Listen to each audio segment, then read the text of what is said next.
Yo siempre me olvido. Bueno, ahí está grabando. Bueno, buenas tardes. Hoy es 8 de junio de 2020 y estamos haciendo un repaso de algunos tópicos que vimos la semana pasada de geografía política. Bueno, yo todavía no les he dado tarea para hacer porque estamos pensando en la forma en que se distribuya y se hagan las cosas y yo creo que por ahora, eh, digamos, para tirar cosas que después no pueden venir, yo voy a subir figurativamente algunas guías de estudio al campus. Y si ustedes se los distribuyen, pueden hacerlo. De hecho, les pido que lo hagan y lo distribuyan con su WhatsApp, como creo que habíamos quedado hablando el viernes pasado. No obstante, la forma en que se organicen para hacer esas guías de estudio corre por cuenta de ustedes. Si ustedes se quieren organizar y hacerlo de a dos, de a tres, de a cuatro, en fin. Yo tampoco voy a andar ni tomando asistencia, ni voy a estar haciendo ninguna calificación, porque todavía no tenemos sobre qué hacerlo.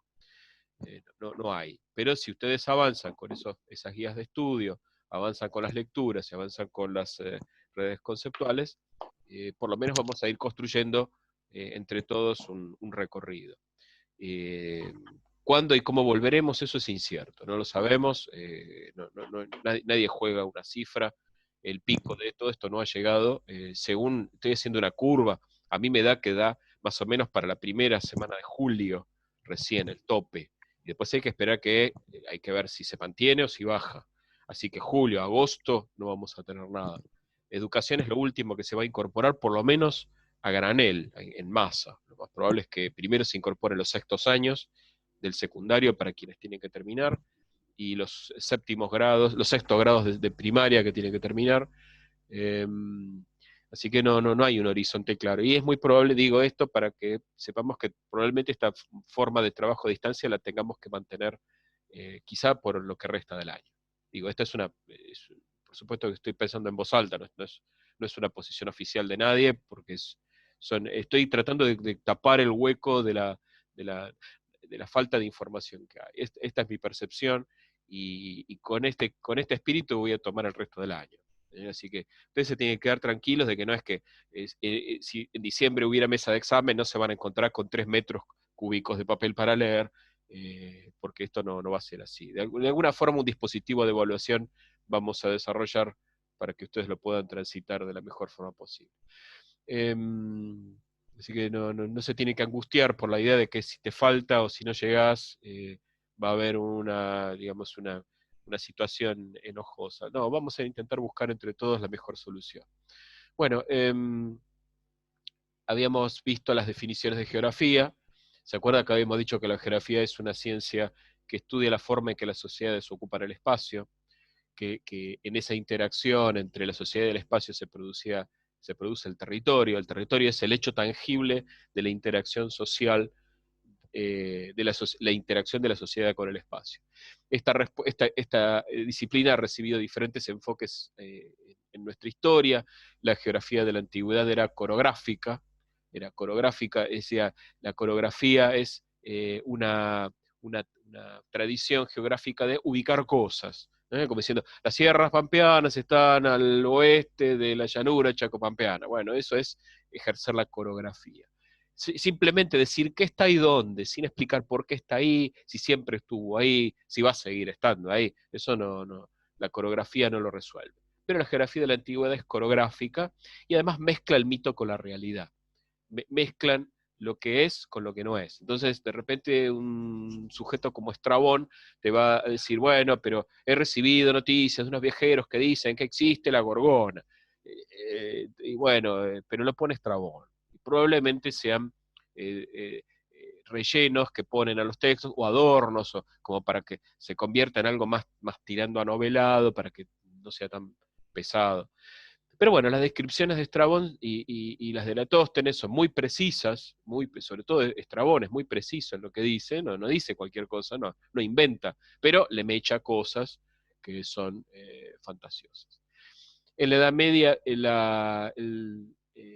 predominio del pensamiento, de la forma de vida de las religiones, de las grandes religiones monoteístas, eh, como en todos los campos de la vida, determinó una geografía, la del Islam, poniendo a la Meca en el centro.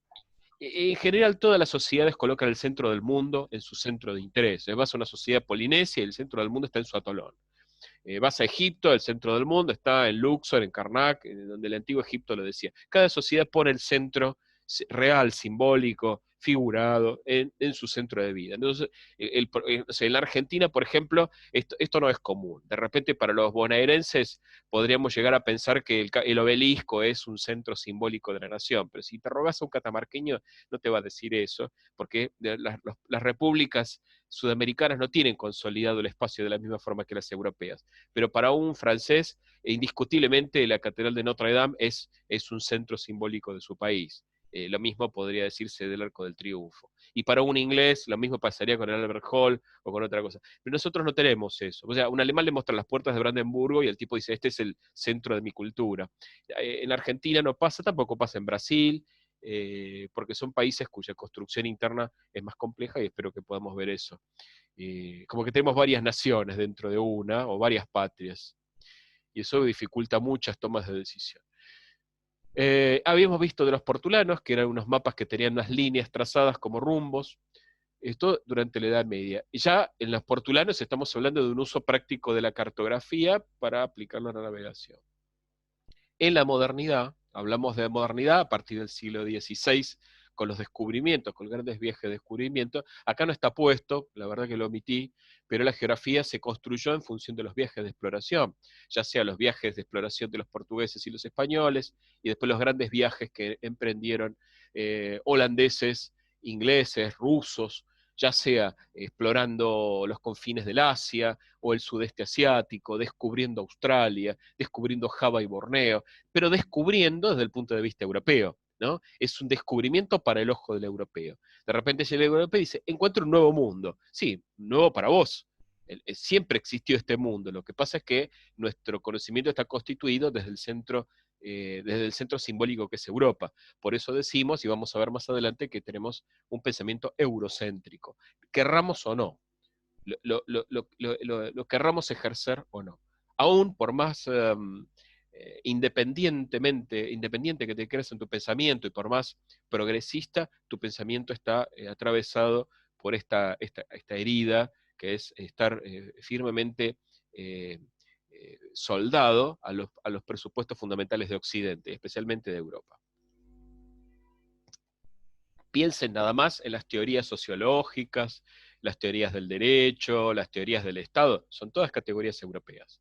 Entonces, cuando se trata de investigar lo que no es Europa, hay que forjar nuevas herramientas de análisis. El marxismo, particularmente Marx, eh, forjó una que es el concepto de modo de producción asiático para poder entender aquellas sociedades que no son ni las de la antigua Asia y del antiguo Egipto, ni las civilizaciones feudales, y eso se aplica tanto a China como al mundo inca, entonces, y al mundo azteca. Entonces, ese modo de producción asiático es una forma diferente de plantear una manera de apropiarse del excedente con otro sistema, con otra estructura de poder.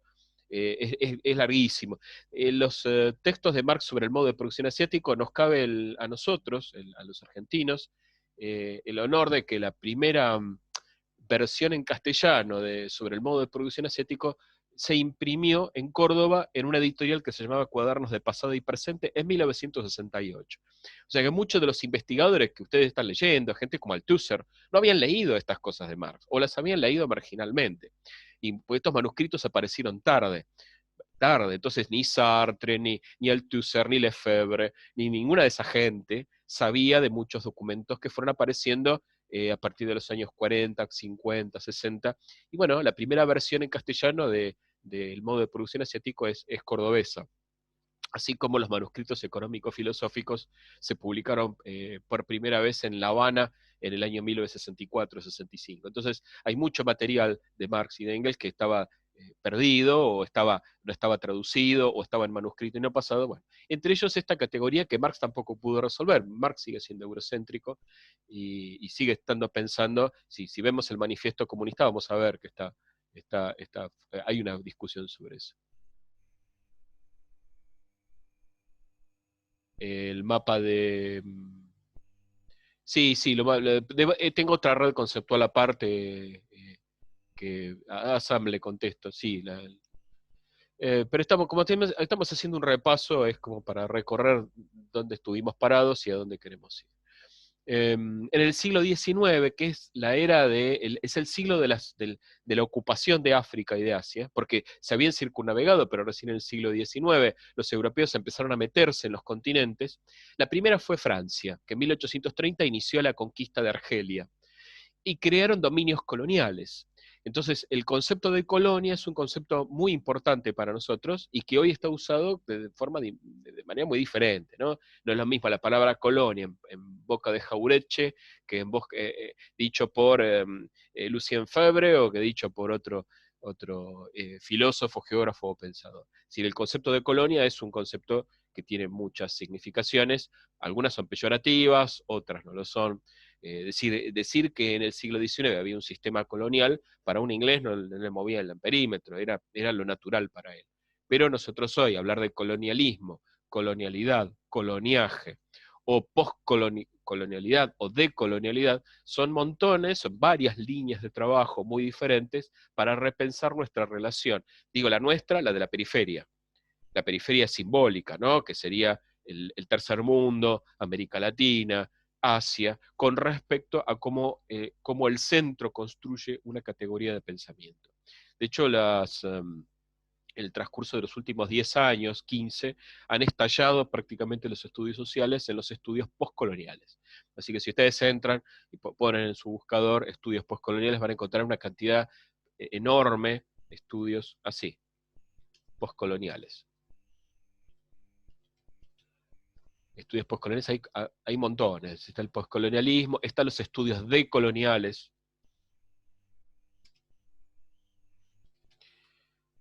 que es otra vez. Miren, acá hay 6 estudios decoloniales, hay cualquier cantidad. Esto es nuevo. Es 2017, 2016. Es un estallido de conocimiento desde la periferia, pero esto sin negar al centro. No es que decimos, bueno, al diablo con todo el pensamiento de Europa. No, es una relectura. Es una relectura. Incluso, si lo quieren desde otro lugar, está el pensamiento del subcomandante Galeano, la doble traducción, así, que esto lo estoy diciendo muy por arriba, porque se me ocurre ahora y no pensaba decir la doble traducción, zapatismo. A ver si lo encontramos por ahí. Acá está. Este concepto de doble traducción es el que Marcos, que ahora se llama Galeano, eh, ¿ves? Acá está cómo se plantea la doble relación entre dos sujetos que conocen. En este caso es un intelectual mexicano, Marcos, que se encuentra con un indio, y lo que dice Marcos desde la teoría de la liberación es escuchado y vuelto a decir por este indio, igual y diferente, igual y distinto. Por eso es una doble traducción. Es el intelectual que traduce el pensamiento del hombre local y a su vez el hombre local que se incorpora del pensamiento de este hombre, que comparte el pensamiento europeo, por lo tanto es central, y lo vuelve a decir de otra forma. Y dicen otras cosas. Y en una lengua que es el náhuatl, que es una lengua muy interesante porque no tiene un yo singular, sino que el yo es una palabra plural, el náhuatl. Náhuatl es una lengua compleja. Acá está en Wikipedia, pero ven acá discusiones de por qué no es un dialecto. Em, pero hay una construcción en náhuatl, hay varias construcciones, pero Marcos es el subcomandante Marcos, ¿no? Lo refiere en varias ocasiones como que es una manera distinta de construir el yo común, el nosotros, la pertenencia y la identidad de un grupo de personas que tiene una visión no igual del mundo, porque no es una cuestión así comunista, sino que cada uno tiene su diferencia que se disuelve en una identidad. Una de las cosas que yo sé, porque me han contado gente que fue a la selva lacandona, es, bueno, miren, esa gente no toma decisiones por mayoría y por minoría. El concepto occidental de mayoría y minoría no se aplica en Chiapas. Entonces, hasta que todo el mundo no se pone de acuerdo, algo no se hace. Pueden pasar años hasta edificar una sala más para la escuela o hacer otra cosa, pero todos tienen que estar de acuerdo. todos tienen que ceder un poco y avanzar un poco hasta que encuentren un acuerdo común. No hay mayorías y minorías. No hay ganadores y perdedores, en el sentido que tenemos nosotros de la democracia electiva ni delegativa. Entonces, estas maneras también incluyen una geografía, que es una geografía de un pensamiento que no es habitual, no es común, pero existe porque el siglo XIX construyó una manera colonial de leer la realidad global.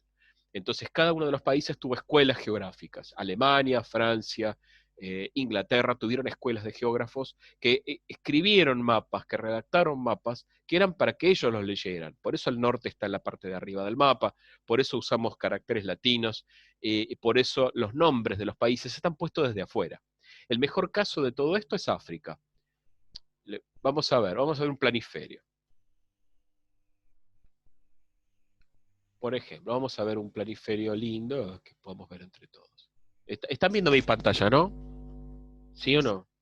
¿O estoy hablando solo como un loco? Sí, profe, se ve. Bueno, vamos a buscar un planiferio que pueda mostrarles y que no pase papelones. Bueno, a ver si acá hay uno. Pinterest. Oh, Pinterest. No, Pinterest no me gusta. Vamos a ver si... A ver este planiferio para colorear. Este sí me gusta. Porque es simple. Vamos a ver un planiferio común y corriente. Este es un planiferio del mundo. A ver si yo voy a intentar extender. Si ustedes miran, pellizquen sus teléfonos. Sí, ya sé que usas cookies. Todos estos límites que hay en África están trazados de prepo en Europa. O sea, se reunió un congreso en Alemania en 1880 y pico, no me acuerdo bien el año, y decidió, bueno, mira, Argelia es para Francia, Libia es para Italia, Egipto es protectorado inglés, Sudán es el Sudán egipcio, África Oriental Alemana, y se repartieron el territorio. Vamos a ver cómo. Ahora les muestro cómo es el mapa colonias en 1880. 1880, 1885. Ahí les muestro con el reparto de África. Ahí está.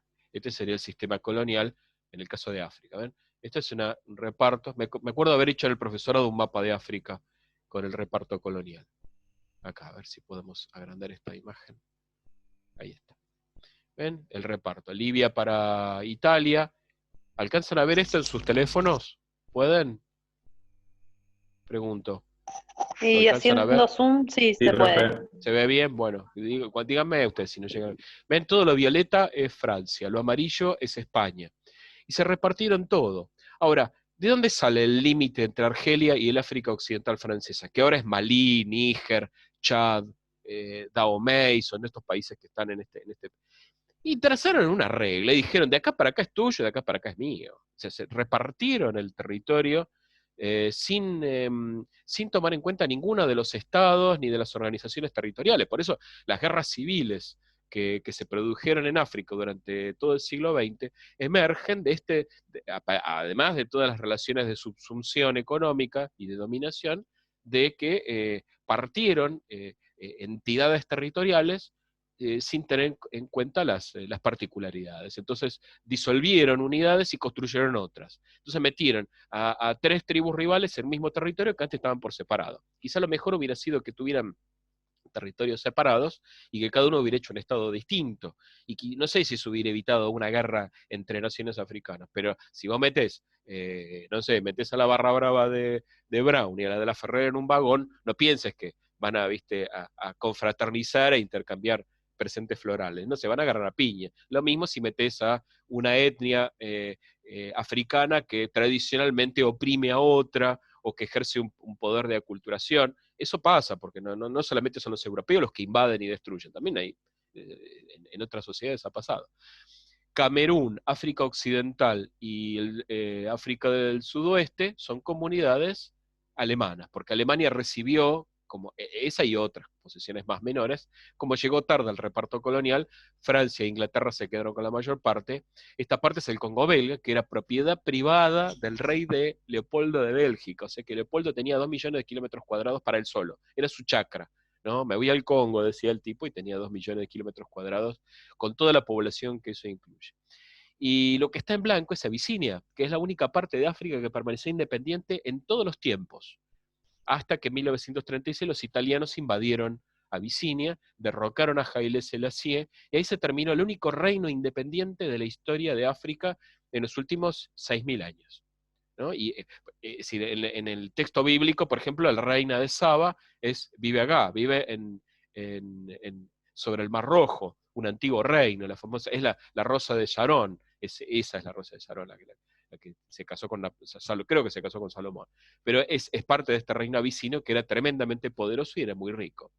Y así era bastante salvaje, ¿no? Porque era un territorio como Afganistán, muy reducido, muy hacia adentro, muy comprimido, y que tenía muy pocos vínculos con el exterior, y con costumbres bastante particulares. Permaneció, no digo intacto, pero sí al margen de la influencia occidental, hasta que los italianos, con el uso de aviones, tanques y ametralladoras, destruyó a Haile, y Haile se fue a Reino Unido, donde fue repuesto en el poder en 1942 con una campaña militar que se hizo para recuperar Abisinia. Ahí lo repusieron a él en el cargo, y este hombre vivió hasta los años 80.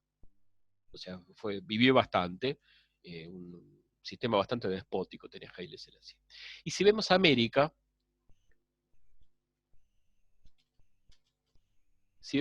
del Sur, acá pasa otra cosa. Como América del Sur, no se preocupen porque esto vamos a volver, esto no es la última vez que vamos a hablar, pero quiero que vean por qué hablamos de las geografías postcoloniales, nada más que eso. Cuando uno mira América del Sur, todos los países americanos se dan la espalda. O sea, el confín entre Brasil, Colombia y Perú es Leticia, que es un lugar que es una especie de triple frontera interior. El confín de Brasil con Guyana, Surinam y con la Guayana francesa es un lugar de conflicto. El confín entre Venezuela y Colombia también es un lugar de conflicto. Perú y Ecuador tuvieron conflicto por el petróleo, pero también sus confines son conflictivos. Chile ganó una guerra contra Perú y Bolivia, pero el encuentro entre Bolivia, Perú y Chile está asignado por un enfrentamiento que no se resuelve. Paraguay fue saqueado por el Brasil y por nosotros en función de los intereses británicos. Por lo tanto, cuando uno viaja a Formosa o viaja a Corrientes o a Misiones, está en un confín entre naciones. Entonces, estas zonas fronterizas no son casuales. Si uno mira, compararlo con el mapa de Europa, si vas a en Europa todos los países están interconectados entre sí. A ver si puedo usar una livianita. En Europa está todo conectado entre sí. Es decir, vos vas a Europa, espera que termine de cargar, tomas un tren, te bajás del avión en Madrid y tomas un tren que te lleva a Francia, o vas a Inglaterra y tomas un supertren que va por debajo del Canal de la Mancha y te deja en Alemania, o te compras un pasaje en el Eurail-Pass y te recorres toda Europa con un solo boleto. ¿No? Y pagás 300.000 kilómetros de tren y te bajas a donde vos quieras. O sea que tu ferrocarril te cruza, ahora podés ir a Polonia, podés ir a Ucrania, podés tomar el transiberiano, que sale de París, cruza todo, perdón, sale de Leningrado, de San Petersburgo, y cruza toda Asia tranquilamente. O sea, la interconexión que hay en Europa es total. O sea, los Alpes, acá en Suiza, están perforados por 22 túneles. Hay alguno, como el Simplón, tiene 20 y pico de kilómetros bajo la montaña, y fueron construidos ya en el siglo XIX. Pasan los trenes por abajo de los Alpes. Es decir, que hay una obra pública enorme para interconectar, no solamente con rutas, con vías férreas, con canales de navegación. Vos podés entrar por el Mar Negro, remontar el Volga, pasar por Moscú y terminar en el Báltico. O podés tomar otro ramal de canales y terminar en el Rin. O sea que vos tranquilamente podés mandar un container desde el Mediterráneo hasta el Mar del Norte por agua sin tocar tierra, en barcazas. Bueno, esto en América no lo tenemos. ¿Por qué? Porque nosotros estamos separados. Estamos separados a propósito. ¿Por qué? Porque este es el sistema español. El sistema de gobierno de España fue mantener divididos a sus posesiones para que no se unan. Entonces, el virreinato del Perú se partió entre el virreinato del Alto Perú y el virreinato del Río de la Plata. El virreinato de Nueva España, el virreinato de Nueva Granada, eran también, y de Nueva León, eran entidades separadas. Si no, miren, vamos a ver, mapa de los virreinatos.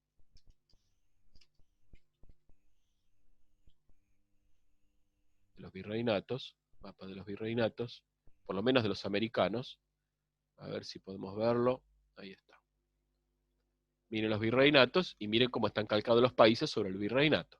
Entonces, del dominio portugués, del cual ahora no voy a hablar, del virreinato del Río de la Plata, de acá se desprendió Bolivia, se desprendió Uruguay y Paraguay, y Chile, y bueno, hay una historia porque los chilenos dicen que, bueno, que ellos tienen más territorio, que nosotros le quitamos. Bueno, todos los países europeos, perdón, todos los países americanos dicen que perdieron territorio, hasta Ecuador. Ecuador dice que existe el Gran Ecuador que llega a través del Amazonas, llega hasta el Atlántico.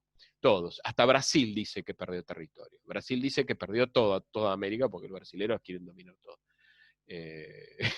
Figuradamente lo digo, por supuesto que no es así. Pero como pueden ver, el Virreinato de Nueva Granada es lo que hoy es aproximadamente Colombia, y la capitanía de Venezuela es Venezuela. O sea que los países sudamericanos heredan la partición territorial que les impuso España, que es un mecanismo parecido, aunque no igual, al proceso colonial que hicieron los europeos. Si ustedes comparan entonces los países, no sé dónde dejé acá, comparen los países con las colonias, a ver si lo puedo traer para acá, estoy corriendo la solapa, ahí está. Comparen países con virreinatos, estos son los virreinatos, estos son los países. Calzan perfecto. ¿eh? En África no hubo virreinatos franceses, no, simplemente un poder colonial. Esto para decir, y con esto quiero que quede claro, que el sistema español en América no fue un sistema colonial, en el sentido en que los franceses instalaron colonias en África o los ingleses instalaron colonias en África y en la India. No fue la misma situación colonial, es otra cosa distinta. Algunos autores dicen que está mal decir que las Indias fueron colonias. Uno es Germán Arciniegas, que tiene un libro que se llama Las Indias no fueron colonias. Se basa en una cantidad de apreciaciones, algunas de ellas son bastante interesantes. Por ejemplo, una metrópoli a sus colonias manda familias. Entonces, y los españoles no mandaban familias a América, no mandaban nada. Segundo, las colonias europeas enviaban materias primas a las metrópolis. España no obtenía materias primas, obtenía solamente oro y plata y algunas otras cosas, pero fundamentalmente necesitaban extraer metales para poder mantener un proceso económico que era exterior a América. Entonces las economías americanas son tradicionalmente de exportación de oro y de materias primas también, porque el sistema español lo impuso así.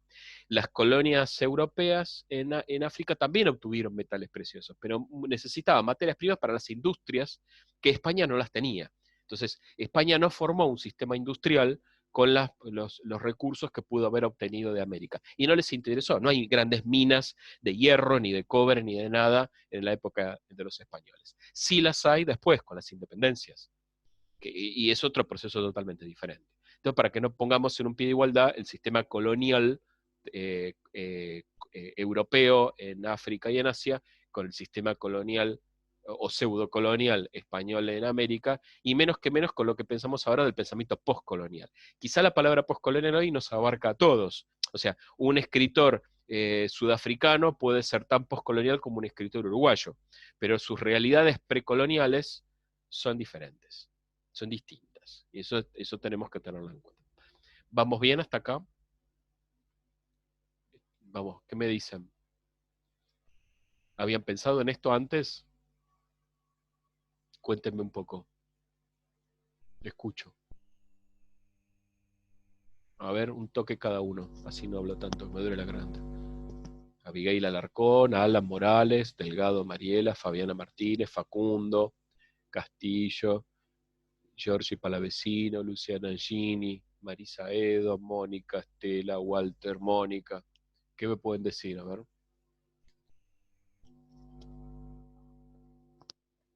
Estábamos parados acá, en las geografías del siglo XIX, ¿no? Y en las geografías de los descubrimientos. Y de ahí lo llevé, un poco de prepo, a ver que la geografía contemporánea no tiene nada que ver con esta geografía, porque esta es la geografía de la colonización, del inventario del mundo. ¿Habían visto esto antes en el secundario o en otras experiencias? ¿Habían tenido oportunidad de hacer esta comparación entre el sistema americano y el sistema virreinal? ¿Qué me pueden decir? Las diferentes posiciones adoptadas para hacer una colonia en África y en América, no las tenía en cuenta. Creí siempre que la colonización siempre fue la misma y la idea siempre fue la misma. No, son sistemas diferentes. De hecho, los autores hablan de un sistema premial. Así les dicen, sistema premial, porque tampoco podía venir a América cualquiera. Mientras las colonias, hasta cierto punto un francés libremente podía ir a sus colonias, un español no. Por ejemplo, las mujeres no podían venir, estaba prohibido. Las mujeres vinieron de prepo, la primera comunidad de mujeres que vino a América vino por las malas. No podían venir judíos, no podían venir gallegos, porque solamente los naturales de Castilla y de Aragón. Pero había gente que no podía. Un italiano no podía venir a América. Tenía que pedir permiso a la Casa de Contratación de Sevilla y obtener un salvoconducto. Si no, no podías venir. Era ilegal Inclusive que te trajeran. comercializar tampoco. Tampoco España no porque permitía comercializar con los ingleses. no se podía. No. El comercio estaba centralizado en la Casa de Contratación de Sevilla. Y había un gobierno de América, que era la Junta de Sevilla, que respondía directamente a Felipe II. Pues Felipe II gobernaba en un salón, tenía pilas de carpetas y el tipo gobernaba su imperio desde ahí, desde su despacho. Y no delegaba nada, porque no había ninguna organización. En cambio, Francia e Inglaterra, y también lo hizo Rusia, crearon las compañías de las Indias, orientales y occidentales. Entonces, por ejemplo, había una compañía francesa de las Indias Occidentales en Canadá, y había una compañía holandesa de las Indias Orientales en Java, y había una compañía de las Indias Orientales inglesa en la India. Y bueno, una cultivaba té, la otra traía especias, la otra introducía el marfil, el caucho, la copra, el árbol del pan. Cada uno tenía su lista de negocios. Algunas eran extremadamente poderosas. La Compañía de las Indias Orientales tenía ejércitos propios. Y la famosa revuelta de los cipayos, si la quieren buscar, revuelta de los cipayos, que nosotros decimos la palabra cipayo en sentido negativo, pero léanlo de Wikipedia, no pasa nada con leer de Wikipedia. Pero nosotros decimos es un cipayo, pero los cipayos se levantaron por su libertad. No. Justamente es exagerado, ¿no? Decirle cipayo a cualquiera, pero míralo de ahí. Los cipayos se levantaron por una cuestión baladí. Era era un ejército privado que tenía, algunos de sus regimientos eran musulmanes y otros eran budistas. En algún momento alguien decidió, como los cartuchos de los fusiles eran de cartón, embadurnarlos con grasa para que la humedad no se le meta y el cartucho no se moje, la pólvora no se moje. Pero usaron grasa de vaca y grasa de cerdo. Entonces, para los musulmanes, el cerdo es un animal impuro, y llevárselo a la boca, porque en ese momento el disparo se hacía mordiendo el cartucho con la boca y tirando la pólvora dentro del cañón del arma.